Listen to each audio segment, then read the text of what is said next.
Hello बच्चों, आज हम लोग पढ़ेंगे वैद्युत के बारे में।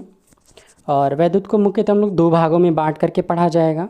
पहला जो होगा वो हमारा स्थिर वैद्युत की होगा, और जो दूसरा होगा वो हमारा होगा धारा वैद्युत। यानी कि एक हमारा होगा इलेक्ट्रोस्टैटिक और दूसरा जो होगा वो करंट इलेक्ट्रिसिटी होगा। दो पार्ट इसलिए हो जाते हैं क्योंकि हम लोग आवेश की स्थिति को देख करके बताते हैं। अगर आवेश स्थिर है, रुका हुआ है, विरामावस्था में है, तब आवेशों के गुणधर्म को हम लोग इलेक्ट्रोस्टैटिक के बारे में पढ़ते हैं। और अगर आवेश गतिमान है, चल रहा है, तब उसको हम लोग करंट इलेक्ट्रिसिटी वाले पार्ट में पढ़ते हैं। तो स्टार्टिंग के जो चैप्टर जो आप पढ़ेंगे 12th के लिए, वो स्टार्टिंग में आपके जो चैप्टर्स मिलेंगे वो सभी के सभी इलेक्ट्रोस्टैटिक्स पे बेस्ड हैं। जैसे आप पढ़ेंगे कूलाम का नियम, वैद्युत क्षेत्र, वैद्युत विभव, संधारित्र। तो ये सभी के सभी जो हैं ये आपके इलेक्ट्रोस्टैटिक्स के ही पार्ट होंगे। तो हम लोग स्टार्ट करते हैं। स्थिर वैद्युत क्या होता है? तो स्थिर वैद्युत विज्ञान की वह शाखा है जिसमें विरामावस्था में आवेशों का अध्ययन किया जाता है। यानी कि आवेश रुके हों तब उनके क्या क्या गुण हों, उनका वर्णन जो हम लोग करते हैं वह किस में किया जाता है? इलेक्ट्रोस्टैटिक्स के अंतर्गत आता है। कुछ बहुत सारी फिनोमिना हैं जो हम लोग डेली लाइफ में देखते रहते हैं और रीज़न नहीं जान पाते हैं कि ऐसा होता क्यों है। चलिए कुछ ऐसी घटनाओं के बारे में हम बताते हैं। वह चुंबकीय घटनाओं, चुंबकीय प्रक्रियाओं के समान ही कुछ स्थिर वैद्युत प्रक्रियाएं भी मनुष्यों को हजारों वर्षों से ज्ञात थी। आदिमानव को भी ज्ञात था। आदिमानव के लिए जैसे बिजली का चमकना ही ले लीजिए, तो आदिमानव के लिए बिजली का चमकना जो है वो असाधारण घटना थी। परंतु वर्तमान समय में मनुष्य के लिए यह असाधारण घटना नहीं है, जबकि यह जो घटना है यह उच्च विद्युतीकृत बादलों का जो है साधारण प्रक्रिया ही है। यानी कि यह इसमें होता क्या है? तो इसमें विद्युत का विसर्जन होता है, यानी इलेक्ट्रिक डिस्चार्ज होते हैं। इलेक्ट्रिक डिस्चार्ज के कारण ही आकाश में बिजली चमकती है।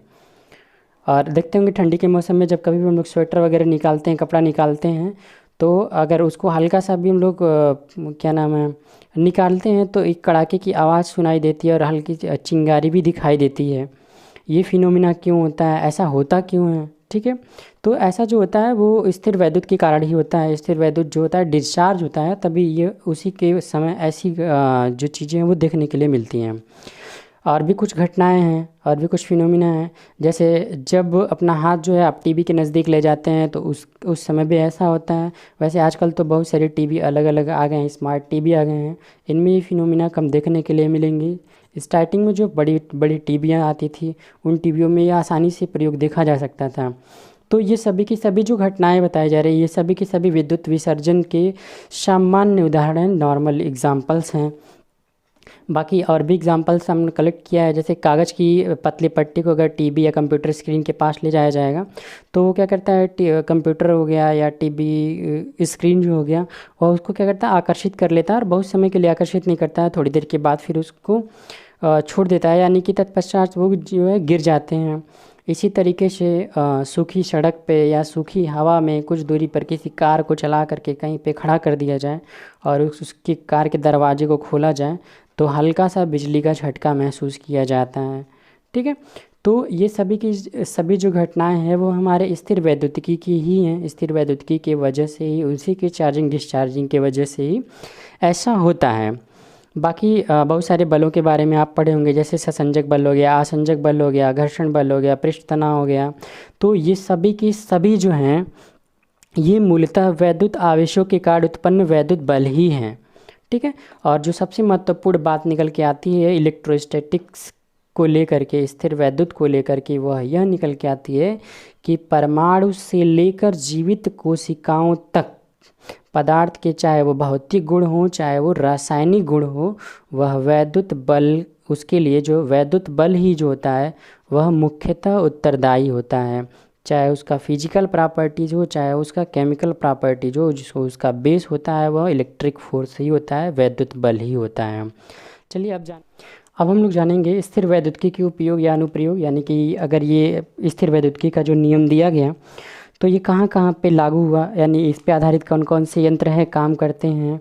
ठीक है, तो सबसे पहला नंबर आता है फोटोकॉपी करने वाली मशीन का। फोटोकॉपी करने वाला जो मशीन होता है वो इसी नियम पे काम करता है मापता है। वांडेग्राफ जनित्र, ठीक है, ये भी इसी सिद्धांत पे काम करता है, स्थिर वैद्युतिकी के ही सिद्धांत पे काम करता है।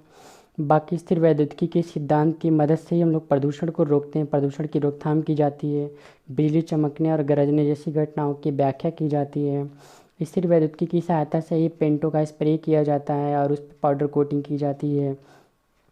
इसी सिद्धांत पर विभिन्न प्रकार के उपकरण कार्य करते हैं, जैसे आपका माइक्रोफोन हो गया, कैथोड किरण नलिका हो गई, रेडियो हो गया, दूरदर्शन, रेडार, संधारित्र आदि। ये जितने भी यंत्र हैं, सभी के सभी जो उपकरण हैं, ये सभी के सभी इसी सिद्धांत पर कार्य करते हैं।